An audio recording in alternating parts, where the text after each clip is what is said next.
vamos grabando la clase de hoy y vamos a esperar a que se incorporen un poco más sus compañeros y empezamos con nuestra clase de hoy. Por favor, mantengan los micrófonos cerrados, ¿no?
Ya, entonces si quieren participar.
Bueno, yo hablando, yo decía, ¿por qué no me responden? Y es porque estaba cerrado el micrófono. Catherine, ¿te acuerdas por dónde nos quedamos? Por aquí creo que nos quedamos, ¿verdad? Sí, justo en esa diapositiva, el En esta numeral 7. diapositiva, muy bien, perfecto. Gracias, Catherine. Bueno. Bueno, siguen ingresando más personas. Me dan un minuto que voy a ver un poco de agua porque si no, no jalo con la voz. Ya regreso hasta que terminen de ingresar sus compañeros.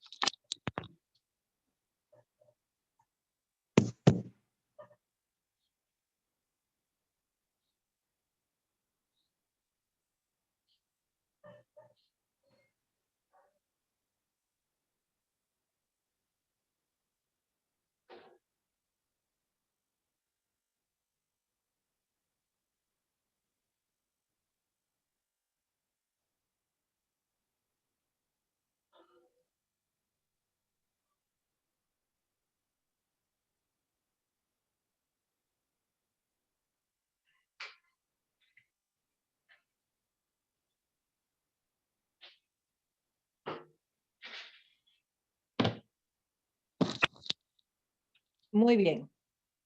Vamos a empezar entonces. Bien, vamos a admitir a los últimos. Y listo.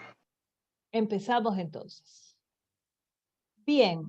El día de ayer habíamos hablado sobre los procedimientos de determinación de la obligación tributaria, ¿no?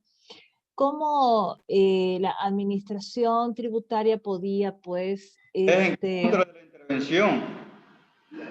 podía realizar, ¿verdad?, la determinación de las obligaciones tributarias a través de ciertos mecanismos de verificación, como es uno de ellos de manera directa, ¿sí? Es decir, la comprobación de que la declaración realizada por el contribuyente, pues, ha sido realizada de manera como la ley lo dice, ¿no? Entonces, bueno, tiene esa potestad determinadora, es decir, que si ha declarado mal, le va a pedir que la rectifique, la enmiende o la complemente, ¿sí? Hay alguien que está con un micrófono abierto, por favor, cierre su micrófono. Bien.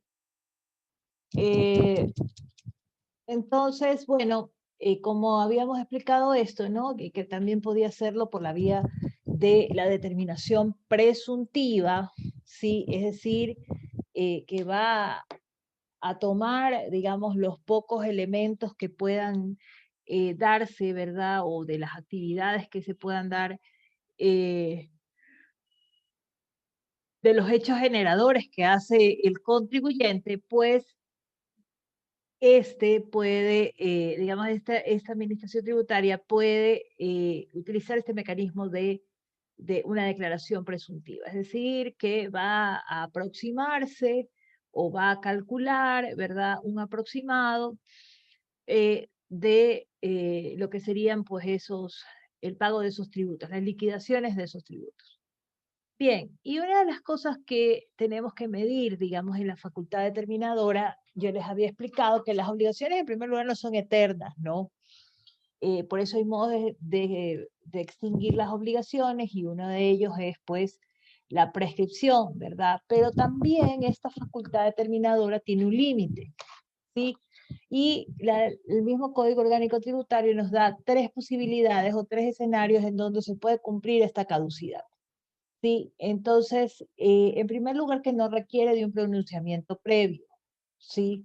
Es decir, que se produce, ¿no? Por el simple hecho de pasar el tiempo y configurarse, digamos, esta figura de la caducidad. Bueno, se contarán 3 años a partir desde que la declaración era exigible, pues, de pago.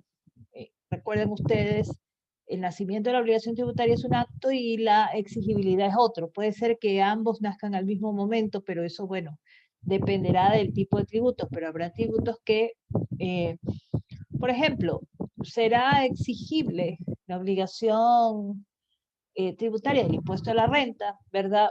Desde el 1 de enero del ejercicio fiscal. Llega el 1 de enero, ¿sí? Y nace la obligación tributaria, porque yo estoy realizando actividades económicas y voy a tener ingresos, ¿no? Y bueno, se configurará, o sea, nacerá esa obligación, ¿no? Pero será Doctora, exigible después. Dígame, Diego. pero no arranca desde ahí la exigibilidad, doctora. No, la exigibilidad no. La exigibilidad es de cuándo le toca pagar, que será, digamos, cuando se venza, pues, el ejercicio fiscal, ¿no? Y en marzo personas naturales y en abril personas jurídicas. Así es. Bien, y tendrá entonces 6 años desde la fecha que venció el plazo para presentar la declaración. Fíjense ustedes, para presentar la declaración, ¿sí? Entonces, puede ser que yo presente la declaración, ¿verdad? A mí me toca a los 10, ¿verdad? Pagar, la obligación tributaria pagarla. Pero yo puedo presentarla el 1 del mes, por decir, sí, lo puedo hacer. Puedo presentarla antes y liquidarlo antes y pagarlo antes. Sí, no hay ningún problema, ¿ya? Pero el caso es que al día siguiente de hacerse exigible ese pago, ¿verdad? Empieza a correr ya estos 6 años de que empieza el vencimiento de la presentación de la declaración. Entonces correrán los 6 años. Y en este caso, los 6 años, que como ustedes pueden ver, es la sanción más grande, porque es decirle que la caducidad, ¿sí? Hay digamos, doctrinarios que establecen que esta caducidad es un castigo para la administración tributaria, y en efecto lo es. Es una sanción para la administración tributaria, porque ella debió y debe siempre de perseguir, digamos, el cumplimiento de la obligación tributaria. Cynthia Young, no puedo cerrar tu micrófono. Por favor, cierra tu micrófono. No sé qué es lo que pasa con tu usuario. Si no, como ayer, tengo que sacarte porque no quiero oír ni el menor ruido. ¿Sí? Bien, entonces es una sanción para la administración tributaria. Porque la administración tributaria tiene que estar, digamos, espera el pago, ¿no? Al menos en el servicio de rentas internas, bueno, casi todas, ¿no? Espera que el contribuyente, digamos, pague, ¿no? Y bueno, y le tocará, pues entonces, eh, hacerlo, ¿no? O sea, perseguirla, tiene esta potestad o esta facultad determinadora que el Estado, pues, le otorga a fin de que éste cumpla, ¿verdad? O haga el cumplimiento de esta obligación, ¿no? Bueno, el, entonces, en este caso, los 6 años, ¿no? En donde dice, bueno, desde la fecha en que venció el plazo para presentar la declaración. Es decir, aquí no hay declaración presentada. ¿Sí? En el caso de los 3 años es cuando ha presentado la declaración, pero no ha realizado, digamos, el pago, ¿no? Entonces ahí empieza a recurrir, pues, decurrir el tiempo, ¿no? Este tiempo. Y otro de los casos importantes en este tema de la caducidad es de los 6 años, ¿no? Es que se incorporó una reforma por el caso de las empresas fantasma. Sí, Cintia, por fin te veo la cara, hijita, que estaba con tu micrófono que no te lo podía apagar. Está bien. Sí, doctora, no, buenas noches y discúlpeme ayer. No te De hecho, preocupes. ahorita también tenía el mismo problema y ya me salí de la computadora y me conecté con el teléfono porque Ya. no funcionaba. No te funciona. Gracias. Sí, sí. No, gracias a ti porque la verdad es que por tus compañeros, ves, más que por mí, bueno, a mí me desconcentra a veces un poco, pero el ruido, pero porque soy la que hablo, ¿no? Pero de todas maneras por tus compañeros que después no se vaya a entender alguna cosa y la grabación salga mal, ¿no? No, Pero te agradezco de hecho, mucho. le decía a la presidenta que le comunicara que luego estaba intentando volver a conectarme y ya me salía Sí. que me había eliminado, entonces ya no era culpa. No, Pero no te gracias. preocupes. No, gracias a ti. Ok. Bueno, entonces continuamos. Y bueno, les explicaba el tema de lo que era pues este caso excepcional, ¿verdad? Que son las empresas fantasmas. Y digo excepcional, sí, porque definitivamente ningún tipo de empresa puede ser fantasma, ¿verdad? Es decir, ninguna empresa debería nacer con este calificativo ni con este fin.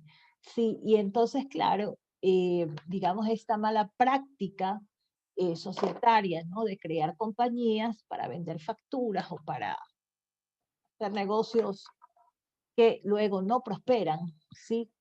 Pues entonces eso se vuelve un problema. Y entonces, claro, el legislador muy sabiamente pone la máxima, digamos, sanción a la administración tributaria y le dice, bueno, a ver, está bien que usted puede ser ineficiente y le damos 3 años, ¿no? En 3 años usted tiene que tener a todos sus contribuyentes bien monitoreados para poder revisarles las declaraciones, ¿no? Muy bien, pero bueno, habrán casos excepcionales, difíciles de rastrear, sí, claro, ¿no? Esos que no declaran nunca, o sea, ¿quiénes son, no? Y se derivan en estas prácticas, ¿no? Hay personas que crean compañías, antes las vendían, ¿no? No sé si ahora todavía las venden, pero fíjense, era muy común vender compañías ya constituidas, ¿no? Pero estaban ahí 0 en 0, ¿sí? Y resulta ser que se activaban cuando alguien la compraba 2, 3 años después, Sí, y entonces eso se veía o sonaba sospechoso, ¿no? Porque se supone que si alguien quiere iniciar un negocio es porque tiene todo para hacerlo, es decir, para mover un capital, ¿sí? Y no para constituirlas y venderlas como el periódico de ayer, ¿sí? No es lo correcto, ¿no? Entonces, fíjense ustedes que esto pues lo prevé la ley y claro, la norma se vuelve bastante estricta en ese sentido, ¿no? En el momento en el que dice, bueno, voy a darle mucho más tiempo para que estas obligaciones sean perseguidas, ¿no? Entonces le da 6 años, ¿sí? Le da los 6 años a estas empresas inexistentes o fantasmas. Luego, fíjense que viene un plazo bastante corto, ¿no? En un año, ¿no? En un año después de que ya se ha hecho el proceso de determinación, ¿sí? O de verificación, ¿no? Y se le ha notificado esa verificación a el contribuyente, ¿sí? Entonces, le corresponde a la administración tributaria, ¿verdad? Hacer que se cumpla esta facultad determinadora dentro de un año, ¿verdad? Para que no caiga pues en caducidad, es decir, para perseguir la obligación tributaria, ¿no? Y recuperar, digamos, esa cartera. Muy bien. Entonces habíamos hablado de los dos procedimientos de determinación, ¿no? Un poco para refrescar. Vamos a ver cómo se realiza ese procedimiento de determinación directa y cómo la presuntiva y también otros tipos de determinación que pueden estar en las normas o que están en las normas, ¿sí? Porque siempre bajo el principio de reserva de ley, ¿verdad? Entonces, bien, ¿qué necesito yo entonces para que se cumpla este procedimiento de determinación directa? En primer lugar, una notificación. Ya hablamos del acto de notificación y la importancia del acto de la notificación, ¿verdad? Y cómo se hace la notificación en las personas, ¿no? Naturales y jurídicas, ¿no? Una orden de determinación, es decir, el equipo de auditor o de determinación, ¿no? El equipo de determinación tributaria o de determinaciones tributarias de la administración tributaria, pues iniciará una orden, ¿no? En donde dirá, bueno, vamos a investigar a la abogada Vela, ¿no? Vamos a verificarle sus impuestos, vamos a revisarle el ejercicio 2018, 2019, ¿sí? Bien, y hay una orden, ¿no? En esa orden, pues, ¿qué habrá? Pues un requerimiento de información, ¿sí? Se va a iniciar, digamos, una investigación o se va a levantar una verificación. Y digo de investigación porque en realidad es eso, ¿no? O sea, es buscar, ¿sí? Indicios de que se ha cumplido los parámetros de la norma, ¿no? Es decir, ha cumplido con lo que dice la ley sobre la recaudación de los tributos. Y luego, con ese requerimiento de información o de diligencias que se puedan hacer como inspecciones, ¿verdad? Bueno, definitivamente, eh, van a pedirnos, ¿no? La información. Yo, me parece que a ustedes les comenté, eh, ¿cómo se llama? Les comenté que, ayer me parece que les comenté, que podían, mejor dicho, que en un CD, ¿sí? Que les mandan en la notificación, dice, en este CD le voy a enviar un programa Excel, ¿verdad? O sea, una plantilla Excel, en donde usted va a contestarme la siguiente información. Tiene que copiar y pegar y poner o migrar del sistema contable, ¿no? Yo les decía que hay sistemas contables que pueden migrar a Excel, ¿no? Los datos, ¿no? Entonces, para que sea mucho más fácil, se lo graban un CD y se lo entrega a la administración tributaria. Y ellos ponen el CD y comienzan a revisar las inconsistencias que pueda arrojar el sistema, ¿sí? O que puedan, digamos, el riesgo es que la plantilla Excel, ¿sí? Es manipulable, ¿verdad? O sea, se puede alterar las numeraciones y demás. digamos, como programa, ¿no? Entonces, le tocará a la administración tributaria confiar o ir, ¿sí?, a digamos, al sistema operativo contable para poder revisar o verificar, digamos, estos tributos, ¿no? Entonces, fíjense ustedes, es un arduo trabajo por parte de la administración tributaria, hay que conocer los sistemas contables y de hecho, bueno, el Servicio de Rentas Internas tiene, ¿sí?, y autoriza también el tema de los sistemas contables, ¿no? Porque ellos deben de saber cómo operan y qué tan, digamos, seguros son o están constituidos para guardar los datos, ¿no? Es decir, que no sea, pues, adulterable, ¿no? Les había comentado, me parece el día de ayer, que les comenté sobre el tema de la doble contabilidad, ¿verdad? Lo que les había comentado, ¿no? Y les había dicho que a mí me pasó en un caso, vean, laboral, ¿no? Porque aquí ya les dije que todo tiene relación, ¿no? Entonces yo recuerdo que un primo mío trabajaba con su mejor amiga de la universidad, ¿no? Trabajaban juntos en una empresa y en esa empresa el gerente se portó muy mal con ella, ¿no? Ella era una persona importante realmente, tenía una representación, tenía un cargo, digamos, importante, era la gerente de ventas, ¿no? Y entonces él se había portado mal porque quería que estos chicos que estaban jóvenes, ¿no? Y que recién empezaban y que iban creciendo profesionalmente, los querían sorprender que le firmaran un convenio de confidencialidad, ¿no? Un acuerdo de confidencialidad. Bueno, está bien que la empresa quiera tener acuerdos de confidencialidad, son instrumentos seguros que protegen obviamente los datos de la empresa, ¿no? Y también, bueno, todo lo que tiene que ver con el negocio, ¿no? Con el know-how que se le llama, ¿no? O con todo lo que es, digamos, el proceso de producción, ¿no? Que puede haber, ¿no? Pero bueno, ellos eran importadores realmente de productos químicos y demás, no eran los fabricantes.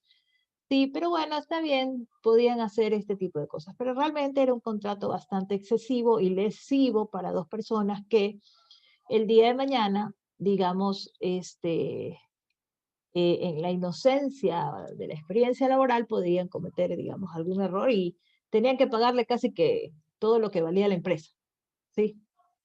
Y entonces eso era bastante injusto. Esta persona, este gerente se enoja y comete el despido intempestivo, ¿no? Le dice, te vas de mi trabajo, ¿sí? Y prácticamente la echó, ¿no? Entonces, muy bien, entonces vienen y me consultan a mí y obviamente, previamente yo ya había revisado el convenio de confidencialidad, por si acaso. Les dije, no firman nada. A mi primo lo dejaron porque sabía que venía de familia de abogados, pero ella no tenía, digamos, nadie que la apoyara en ese sentido. Bueno, y fuimos y la apoyamos en familia, ¿ves? La familia de su mejor amigo. Y fíjense ustedes que cuando fui al tema laboral, ¿no? Que tenía que, digamos, ver lo del despido intempestivo, ¿no? Eh, Voy con el inspector de trabajo, ¿no? Y bueno, y este señor pensaba que en lo laboral él podía hacer lo que le da la gana, ¿no? Entonces me decía a mí que yo para ir con el inspector tenía que pedirle cita, ¿no? Entonces yo le decía, usted está equivocado, ¿no? Porque yo aquí puedo venir y patearle la puerta, ¿sí? Con el inspector de trabajo. O sea, así son las cosas, ¿no? Entonces, claro, era un hombre prepotente, ¿no? Entonces había que darle respuestas que tenían que ubicarlo, ¿no? Entonces le dije, usted es el que está equivocado, porque yo aquí puedo venir y patearle la puerta con el inspector de trabajo y aquí no va a haber ningún problema, porque el inspector de trabajo puede ingresar. Entonces, en primer lugar, yo no le tengo que pedir cita. Bueno, y en segundo lugar, después de que se fue el inspector de trabajo, sí, le dije, espero que en su empresa no haya una doble contabilidad. ¿Ya? Y se asustó. Y entonces me dijo, bueno, usted no se preocupe, que yo le voy a pagar hasta el último centavo de indemnización que ella se merece. ¿Ven? Y entonces, claro, Cuando quieren sorprender, ¿sí? Pueden salir sorprendidos, ¿verdad? Porque por eso somos abogados, chicos, ¿ven? Por eso ustedes van a ser abogados. Entonces hay que saber manejar las estrategias, pero sobre todo conocer la ley y la justicia, ¿sí? Él se había portado groseramente y le dije, y aparte de eso, yo estoy aquí, le dije, porque usted tiene que darle una disculpa, ¿sí? A ella, que es una dama, que no debió haberla despedido y que no debió haberla tratado, porque era su derecho, ¿sí? Y tenía la libertad de decirle que le firmaba o no le firmaba un convenio de confidencialidad, pero no tenía por qué votarla, ¿sí? Porque eso no daba derecho a votarla. Si usted no quería los servicios de ella, le tenía que decir, ¿sabes qué? Lleguemos a un acuerdo, como la gente decente, ¿sí? Pero no con prepotencias, y peor, ¿sí? Querer o venir a sorprender, ¿no? Entonces, bueno, fíjense, me jugó el número, ¿no? Y obtuvimos la disculpa, la indemnización, ¿sí?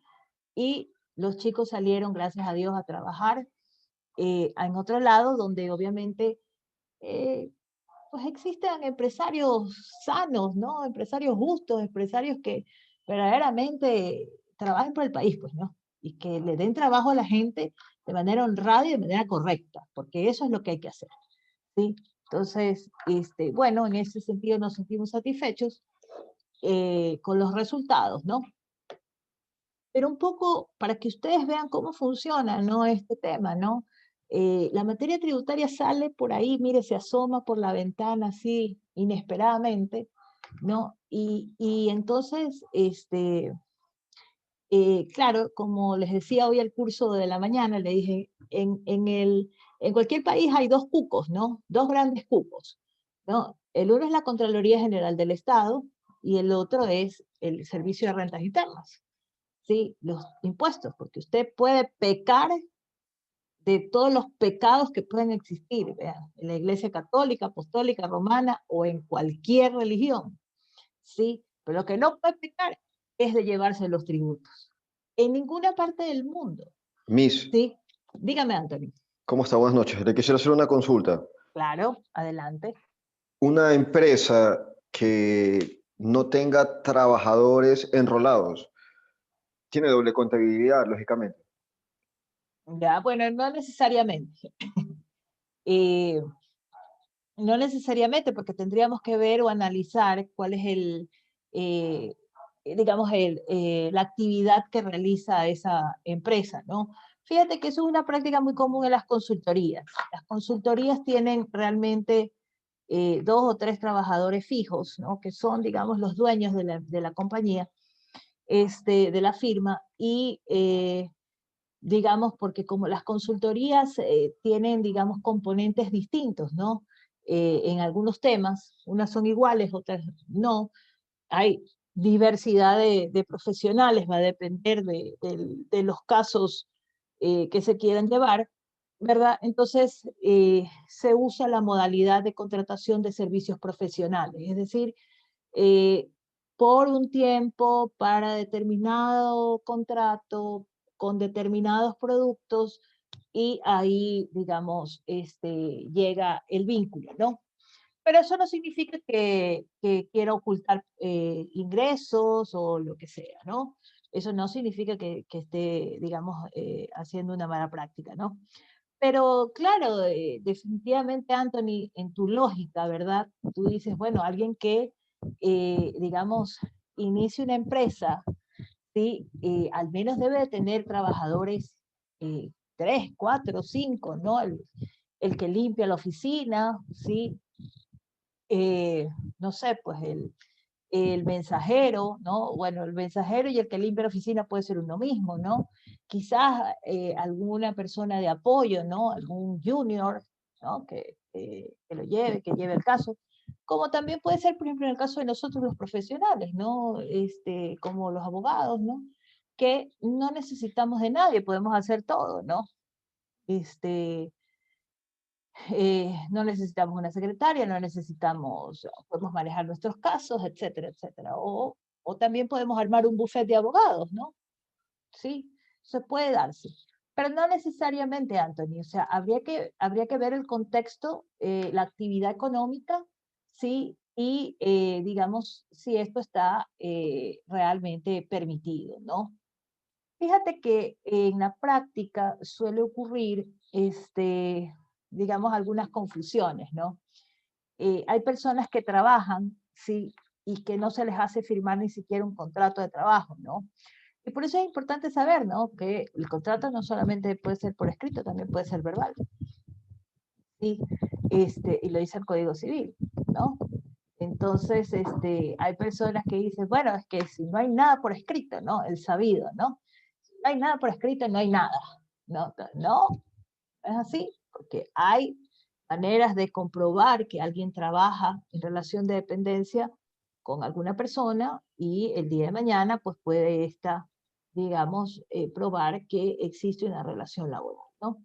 Y si no hay Pero bueno, aportaciones, eso no importa. Usted sabe que ahorita las no aportaciones, por eso es que las relaciones laborales o las relaciones de trabajo, servicios profesionales y demás, tienen que estar por escrito, ¿ves? Tienen que hacerse por escrito, porque si no hay un papel por escrito, siempre será en contra del empleador. El principio propietario, ¿no? En beneficio del trabajador. Entonces, ahí tienen las de perder, ¿sí? Y claro, si no hay aportaciones al seguro social, pues hoy en día tenemos sanciones hasta de carácter penal, ¿no? Por la no aportación, ¿no? Por evadir, digamos, esta responsabilidad. Entonces ahorita no hay cómo, o sea, está un poco cerrado, ¿no? El tema de no tener un contrato de trabajo regularizado, ¿no? Se tornó un poco más complicado y me parece muy bien, porque todo lo demás era un aprovechamiento, ¿no? Era un aprovechamiento. Entonces, en definitiva, ¿no? Fíjense que justamente hoy día estaba empezando a ver un documental sobre las elecciones de los Estados Unidos, ¿no? Que han hecho.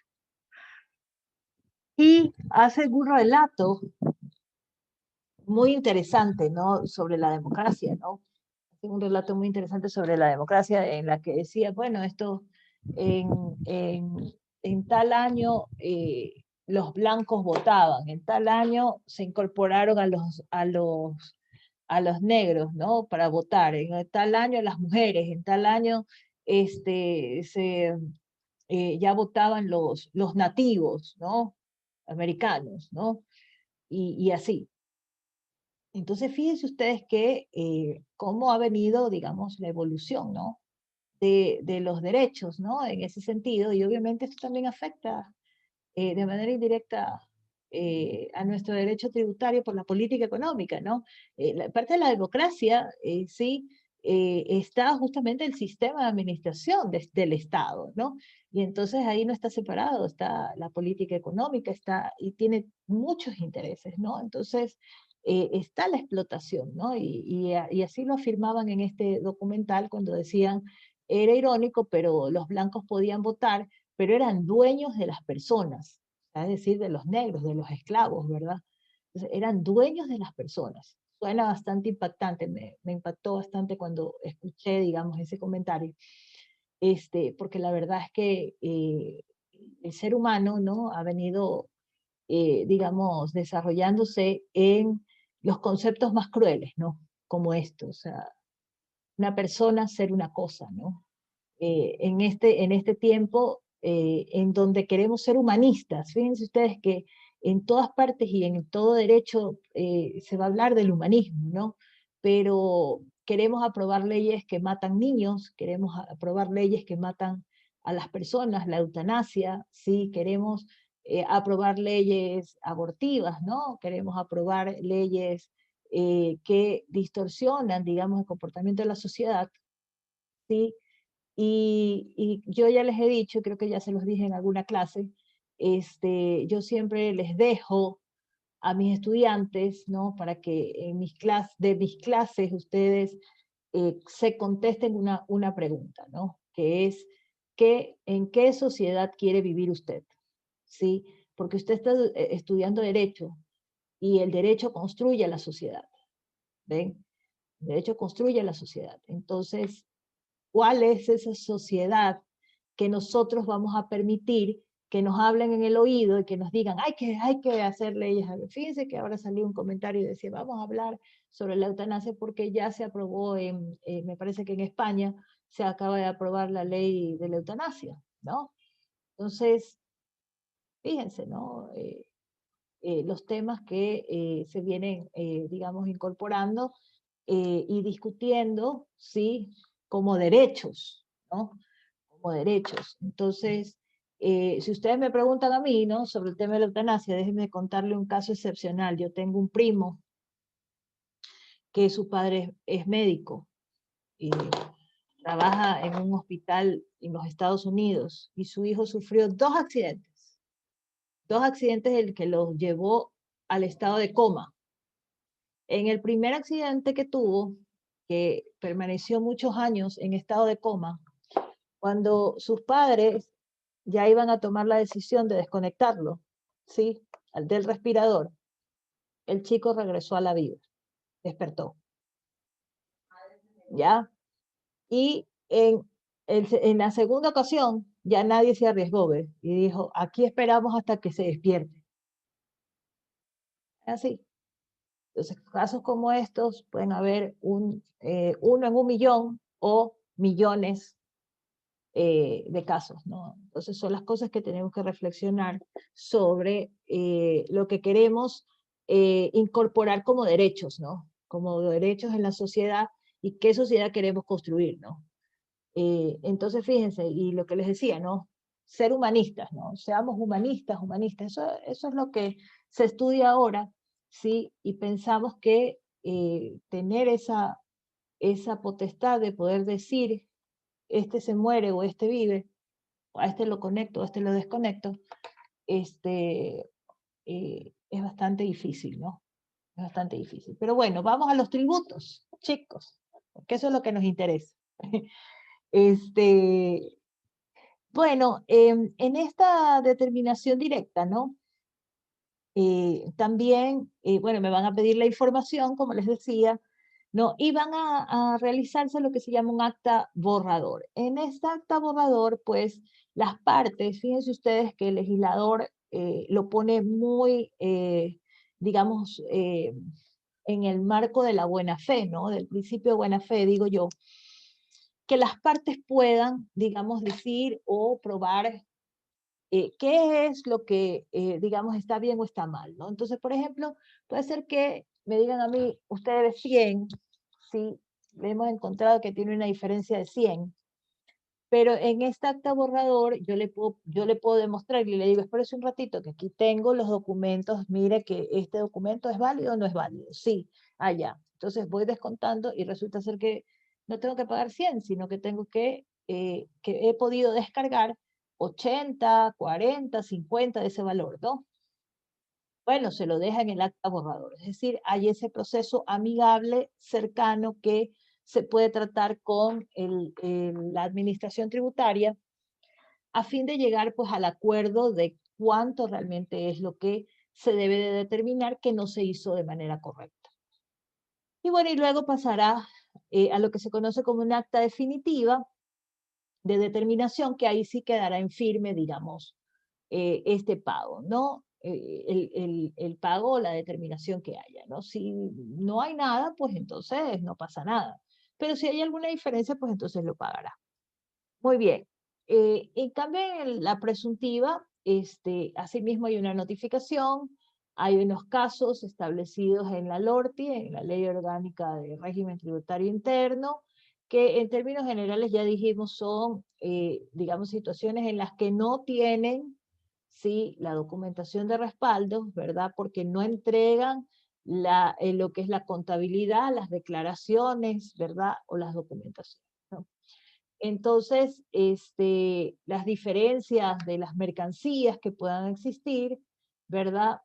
La contabilidad que pueda tener diferencias con lo declarado, ¿sí? Y asimismo será un acta de determinación de borrador y definitiva, ¿no? Pero además se pondrán sanciones porque definitivamente no ha cumplido con ningún tipo de deber formal o de digamos, de actuación de presentación de documentación, ¿no? se establecerá una resolución de determinación, ¿no? Y esto admite prueba en contrario. Es decir, que si se impugna, ¿verdad? Porque encuentra documentación que pueda respaldarlo, pues bueno, podrá descargarla, ¿no? Podrá, digamos, ser prueba en contrario, es decir, que puede probar que, digamos, en algo ha podido justificar sus declaraciones, ¿no? Y bueno, ahí dependerá de la administración tributaria. Y finalmente, lo que se llaman otras formas de determinación, ¿no? Es, por ejemplo, cuando se encuentran inconsistencias en las declaraciones y en los anexos, ¿no? Hay unos formularios que se declaran, ¿verdad? La declaración tributaria, pero también hay unos formularios que se le llaman los anexos a esta declaración tributaria. Entonces, en ese sentido, la administración tributaria pues puede encontrar inconsistencias y puede decir, oiga, su declaración tiene inconsistencias, ¿sí? Así que rectifíquelo, ¿no? Corríjalo. Y le da 10 días para corregirlo, ese es el plazo. Bien, también pueden existir diferencias en las declaraciones, ¿sí? En las declaraciones, ¿no? Entonces, le dará 20 días para que presente la sustitutiva, ¿sí?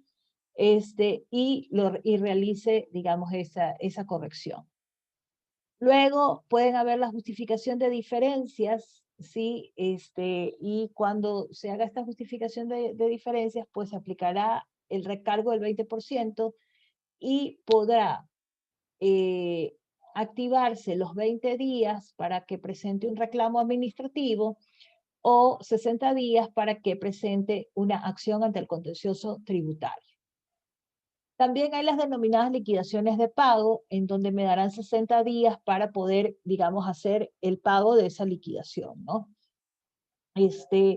Hay también la aplicación de factores de ajustes que están establecidas a través de resoluciones de factores de ajuste, ¿sí? Y estas afectaciones, estos factores de ajuste, ¿verdad?